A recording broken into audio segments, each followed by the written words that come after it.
but I want to invite our third speaker, Glenn, coming to us from, I'm not quite sure. Colorado Springs. Fantastic. And you are not only a scholar, but a very successful pastor with a strong sort of presence. And we're so thankful that you bring sort of a grounded experience to even this conversation.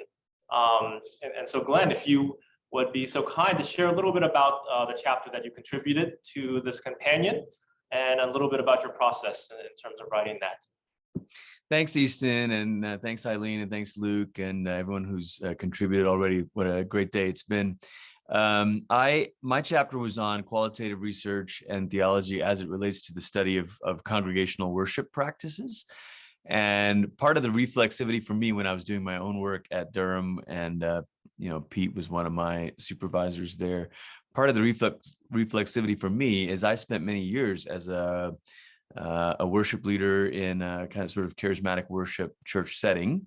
I'm originally from Malaysia, so that started early in my teen years for me with the church I was at in Malaysia, and carried over to my vocational experience here in the States, and certainly involved some experience in the industry side of this, where we were making music, traveling, blah blah blah, writing songs and recording and that sort of thing. So I kind of had front row seats as this thing was becoming absorbed by the CCM world, where CCLI, the things that sort of tracked worship songs and paid songwriters for that, as all of that was developing. So I disclosed that when I was doing my doctoral work, because I do have an insider's perspective, but I also have a bit of a lover's quarrel, if you will, with our worship practices. And so using qualitative research to explore this is really a powerful thing. And what I address in the chapter in the Wiley-Blackwell companion is,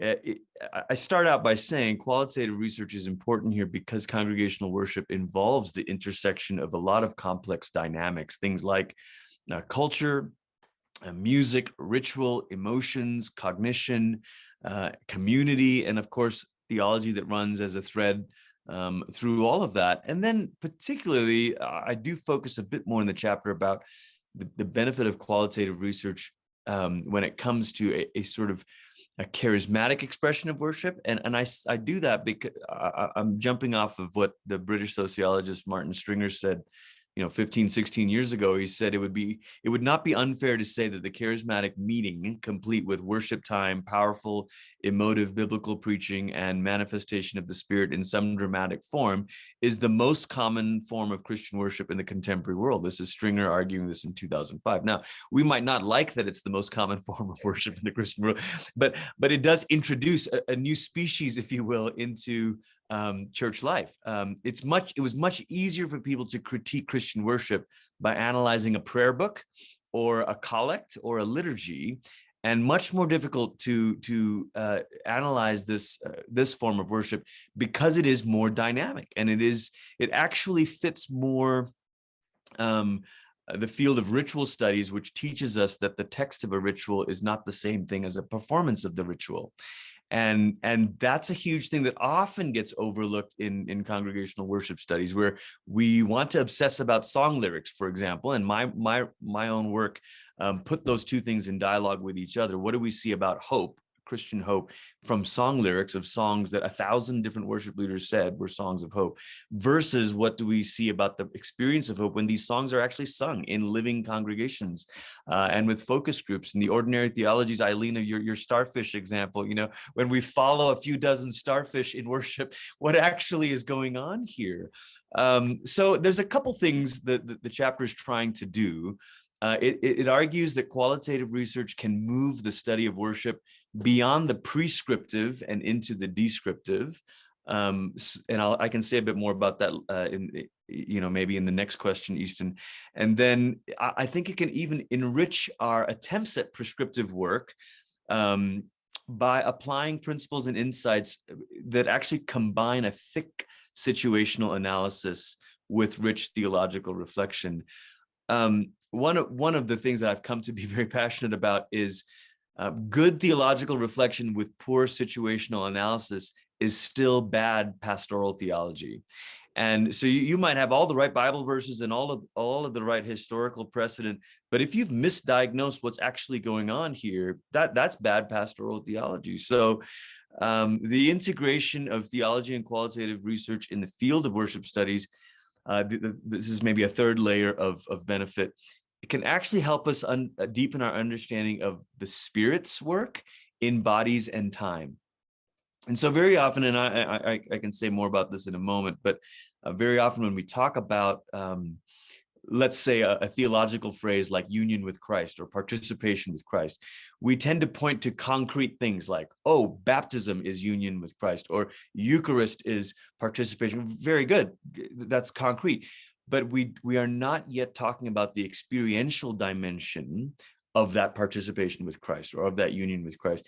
And I think the only way to get into it, and I'm not saying we can comprehensively talk about it, but the only way to get into it is to use qualitative research, to have people sort of describe the experience, as it's fresh. And so then I do hold the opinion, and Easton, you've sort of said here, I do work vocationally as a pastor. I'm ordained as an Anglican priest as well, though I serve in a non-denominational church.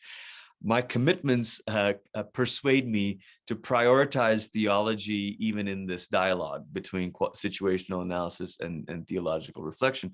I know that's not always the case, and I know there are models of practical theology that make them equal partners. But to use a musical metaphor, if this is a mix of a band, there are certain things that need to be louder in the mix, and for me, that voice is going to be a theological voice, perhaps even a normative theological voice. So that's just a quick overview of the chapter, and then we can get in a bit more about what we're trying to do there. Fantastic. That overview was super concise and very clear about how about what's happening when you look at worship, right? And as an experience, as a performance, and not just as a text, right? Mm-hmm. So I am curious to hear a little bit more about what you're hoping this chapter will do for doctoral students and supervisors, those that are particularly looking at worship studies, right? I'm sure there's lots of people that want to study worship, and where are you hoping this chapter will move? What direction that will move them in? Yeah, so let me put a bit more meat on the bones that I outlined just a moment ago when I talked about moving the academic study of worship from the prescriptive to the descriptive. A quick survey, or maybe a quick literature review of what you'd find in a seminary library or divinity school library when you're looking for books on worship is you're going to find some liturgical theology, some people explaining the why, the rubrics of the prayer book and all that, and they're excellent.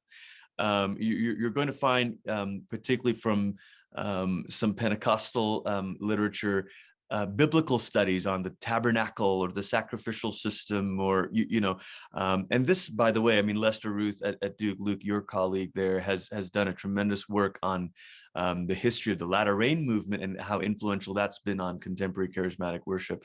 And that draws heavily from Old Testament sort of language. So there's this liturgical studies, there's like this biblical studies, there's historical theology, and oftentimes all those books are trying to do is to say, these are the normative standards for Christian worship. Now go and do likewise. Now implement this.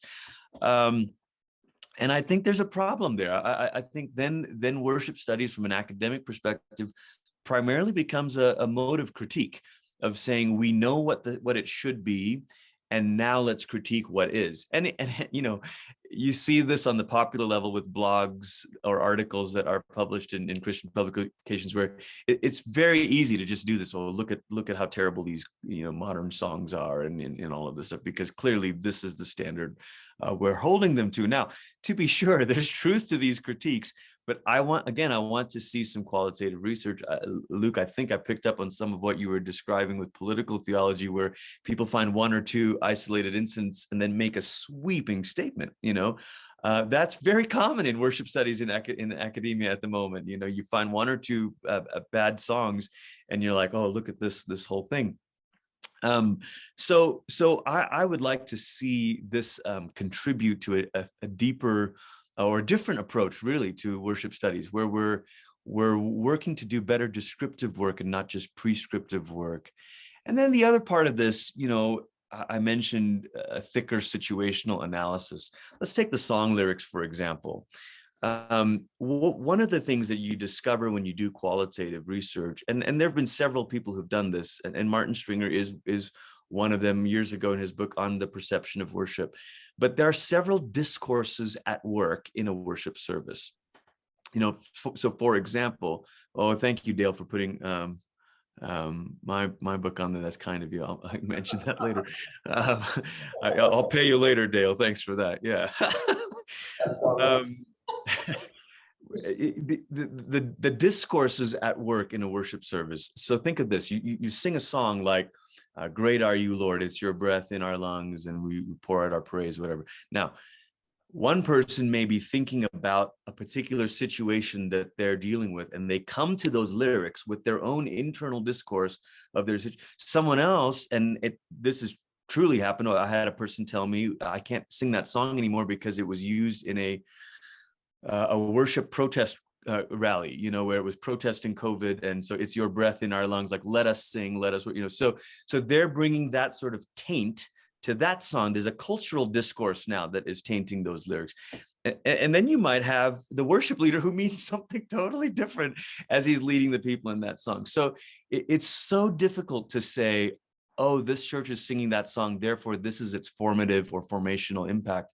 I'm sorry, it's not that simple because of the discourses that people bring to it.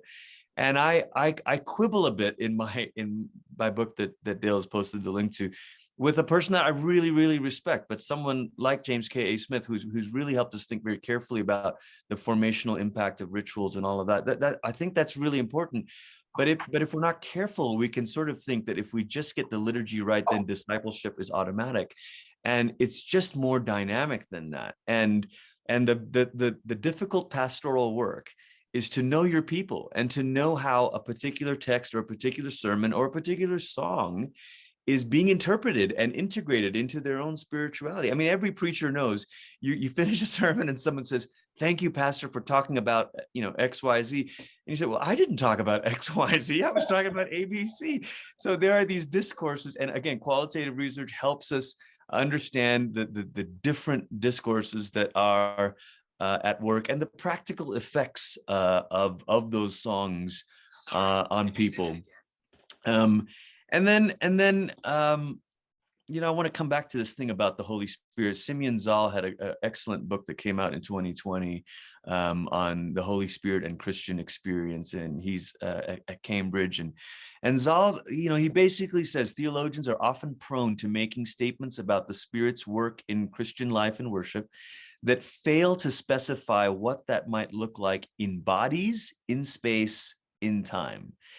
And when we're talking about worship, it's very easy to make these sort of, again, use theological language without saying, but what does that look like? How does that actually play out? And qualitative research with congregational worship gives us a way to do that, admittedly at a very specific level, small scale. I know, you know, Eileen, you've pointed out the challenges, and Luke as well, with universalizing from the particular. There are those challenges. But if nothing else, it helps us complexify what's really going on in congregational worship.